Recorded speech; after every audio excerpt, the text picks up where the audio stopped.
Estimados pasajeros, muy buenas noches. Les saluda su conductor.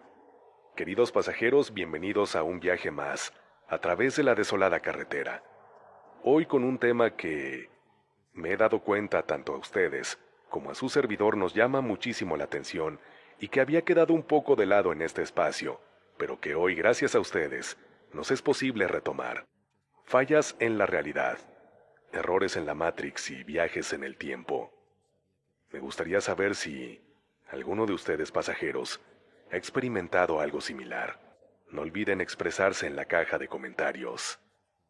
Y bien, es momento de darles la bienvenida como se debe a este viaje, así que los invito que a partir de este momento se relajen, que inclinen su asiento y que, si les es posible, acompañen este trayecto con bebida caliente o fría en mano, para que lo disfruten más, ya que aquí comenzamos. Estimados pasajeros, favor de abordar, ya que aquí comienza otro viaje a través de la desolada carretera, con rumbo hacia lo desconocido. Primera escala. Otto. Saludos conductor y pasajeros. Hoy quiero formar parte de este viaje compartiéndoles una experiencia que creo que puede relacionarse con una falla en la realidad o bien un error en la Matrix.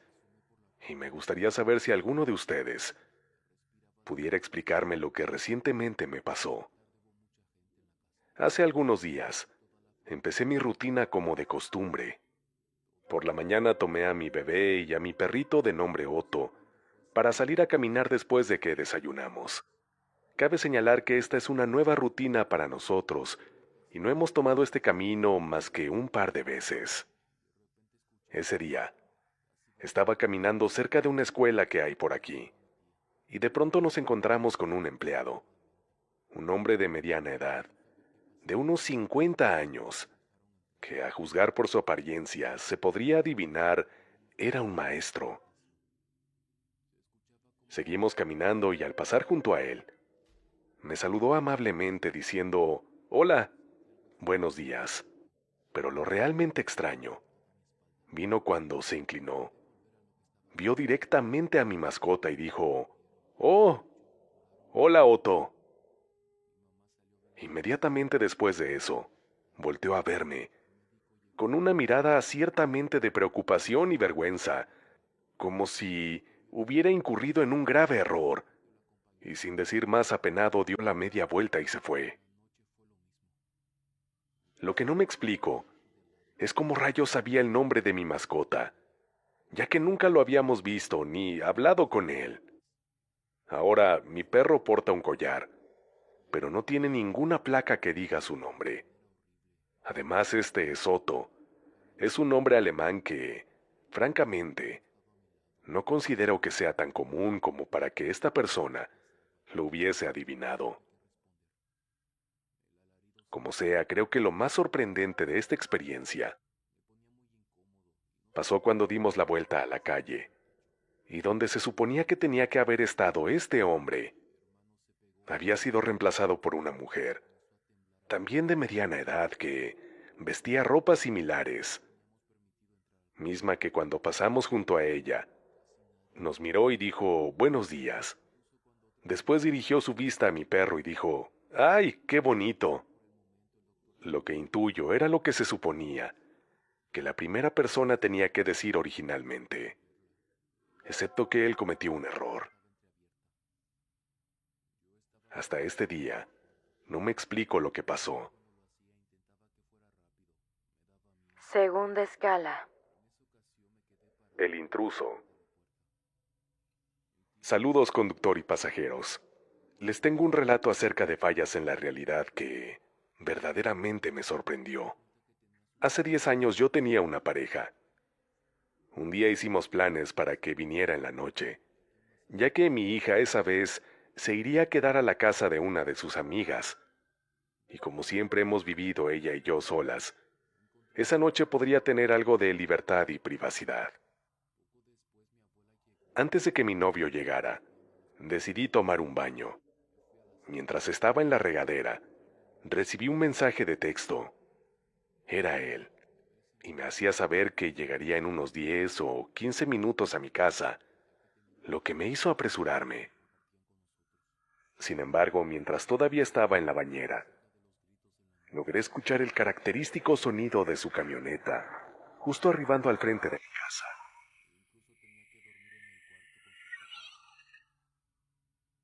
Claramente, además, escuché cómo se estacionaba. Después el sonido de mi puerta principal abriéndose.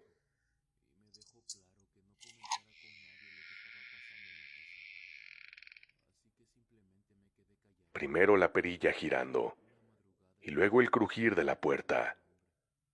No obstante, después de esto no escuché nada más.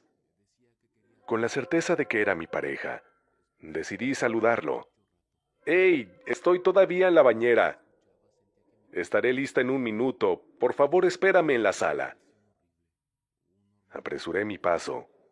Salí del baño. Comencé a vestirme para estar lista cuando, de nueva cuenta, pude escuchar el sonido de la camioneta. ¿Qué? Me dije a mí misma porque no lo lograba entender. Continué alistándome cuando, esta vez, escuché pasos en mi sala. A pesar de lo extraño de esta situación, volví a decir básicamente lo mismo. Estoy arreglándome. Estaré lista en un minuto. Espérame, por favor. Cuando terminé bajé a mi sala y me encontré con mi pareja.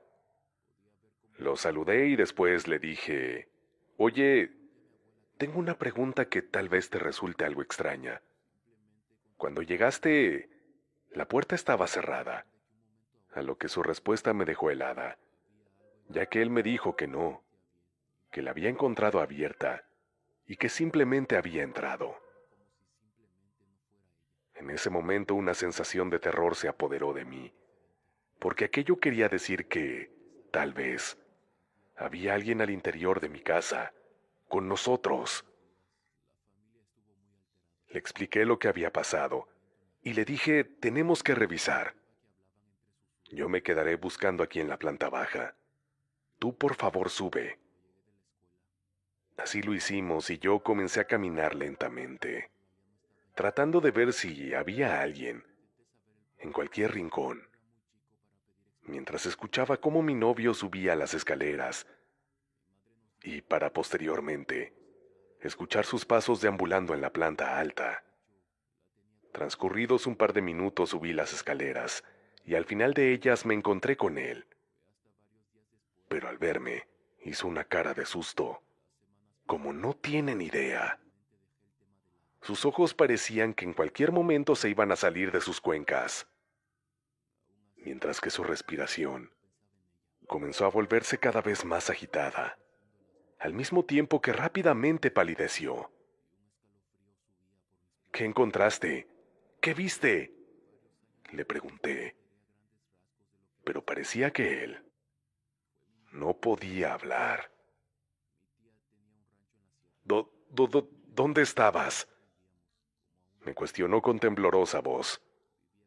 Aquí abajo, le respondí. Todo el tiempo estuviste allá abajo. ¿Nunca subiste?, me preguntó. Sí, ¿qué está pasando?, repliqué. Justo acabo de verte caminar hacia tu dormitorio y pensé que sería gracioso ir tras de ti, sin hacer ruido y espantarte. Incluso vi cómo te agachaste como si estuvieras buscando a algo o a alguien debajo de la cama. Entonces empecé a acercarme a ti, lentamente, cuando en ese momento escuché que alguien subía la escalera.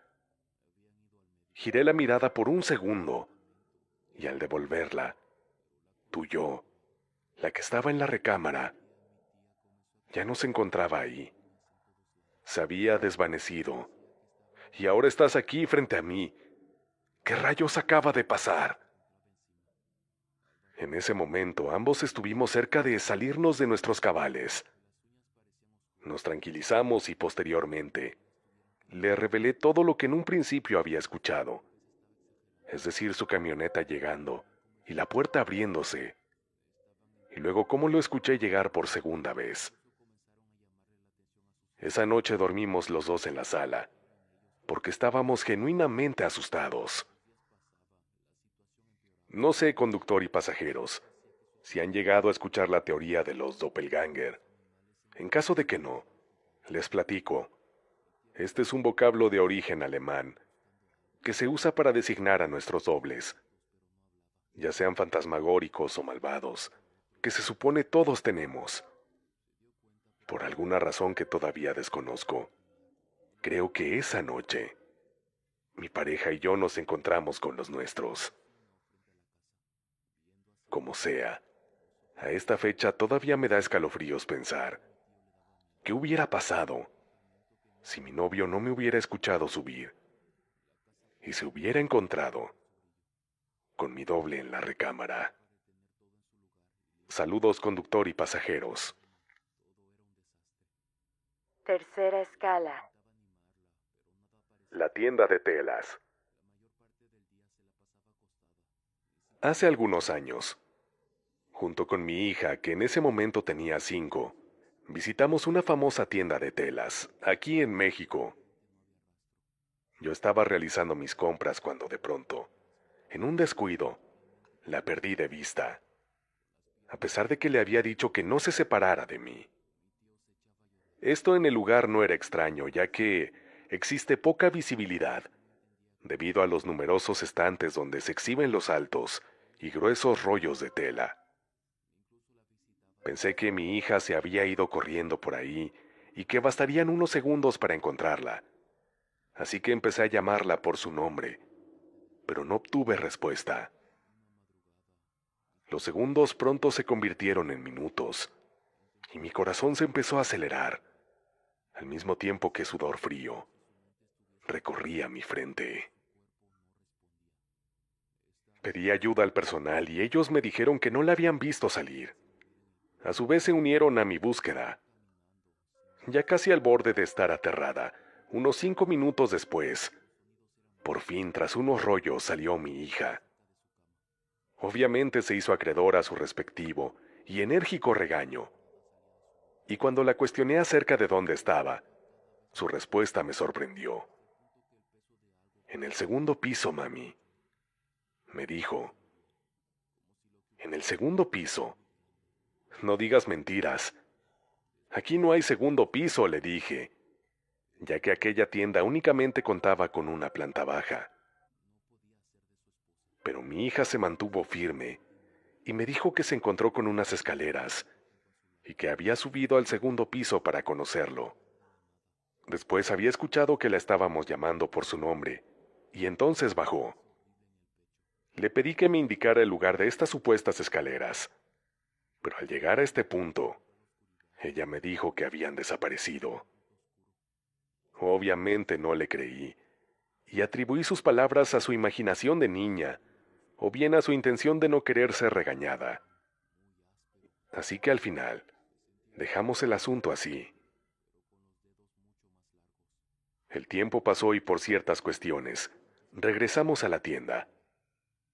No obstante, en esta ocasión al entrar, un comentario de mi hija me tomó por sorpresa.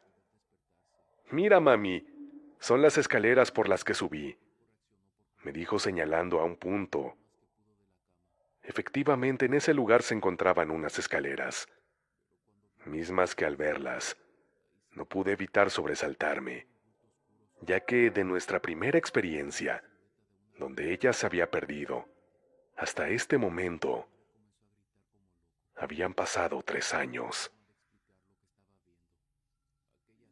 A esta fecha me pregunto si mi hija por unos instantes, en aquella tienda de telas, viajó al futuro. ¿Ustedes qué creen, pasajeros?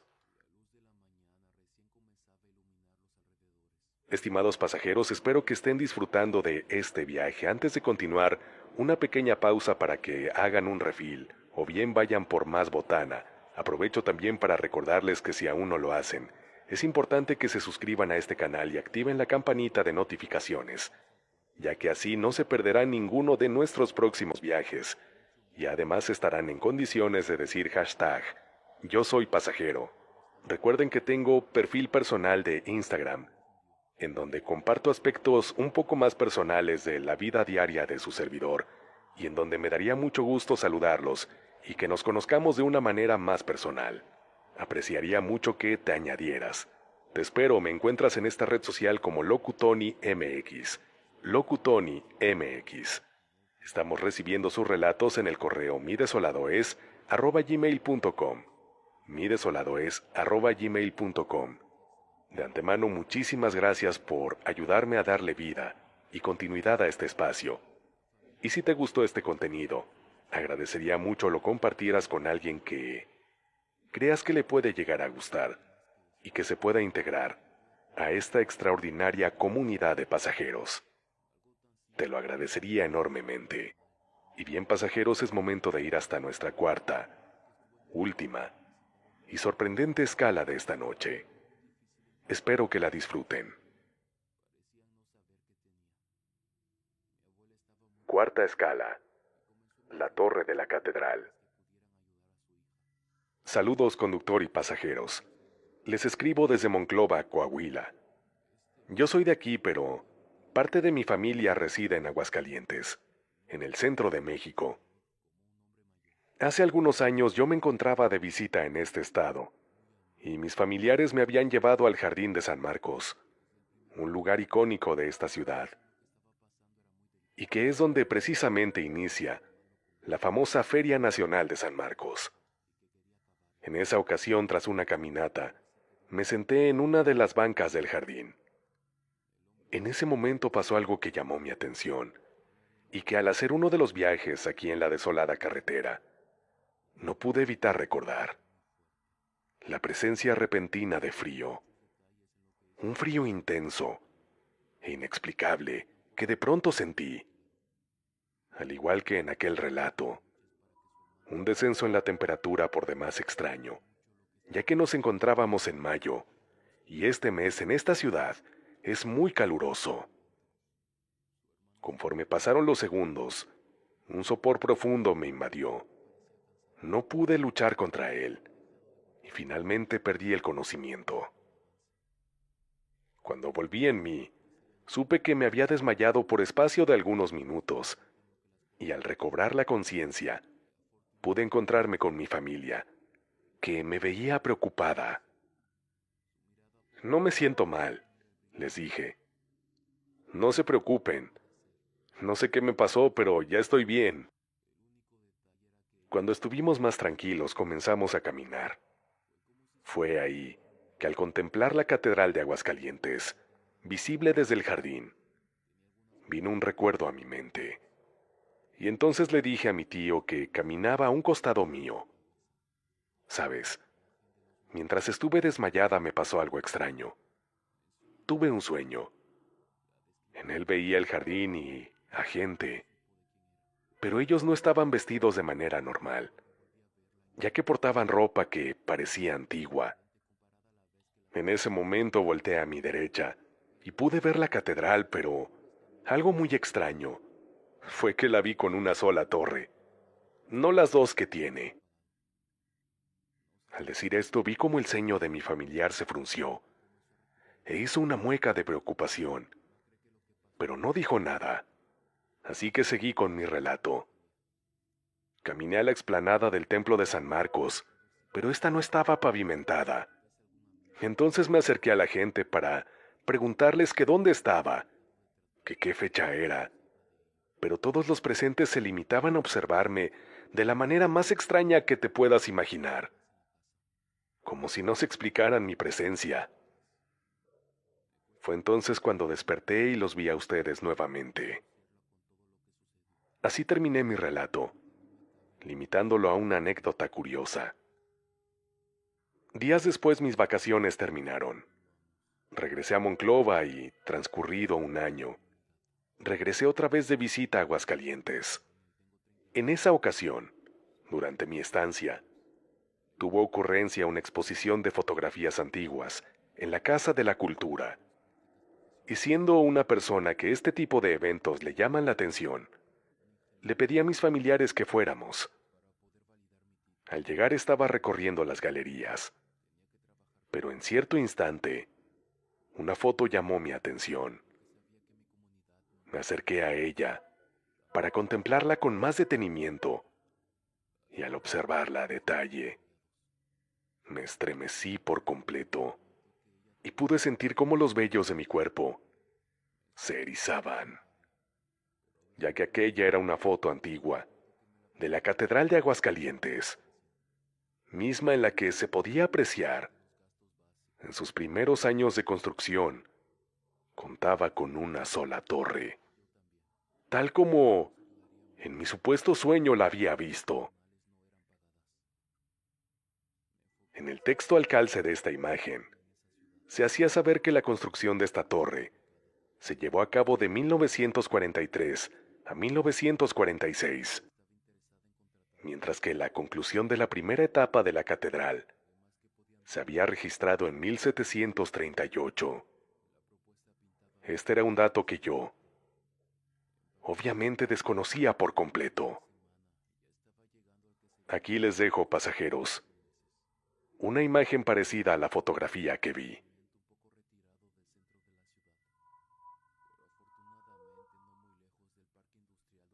Me pregunto cómo fue posible que ese día en el jardín mi conciencia se fuera por espacio de algunos minutos al pasado, dejándome esta anécdota de viajes en el tiempo. También me pregunto si para aquellas personas que me vieron, prevaleció en sus mentes el recuerdo de ese día, haberse topado con una extraña persona, un visitante del futuro, viajero que por unos instantes pudo contemplar cómo era originalmente la torre de la catedral.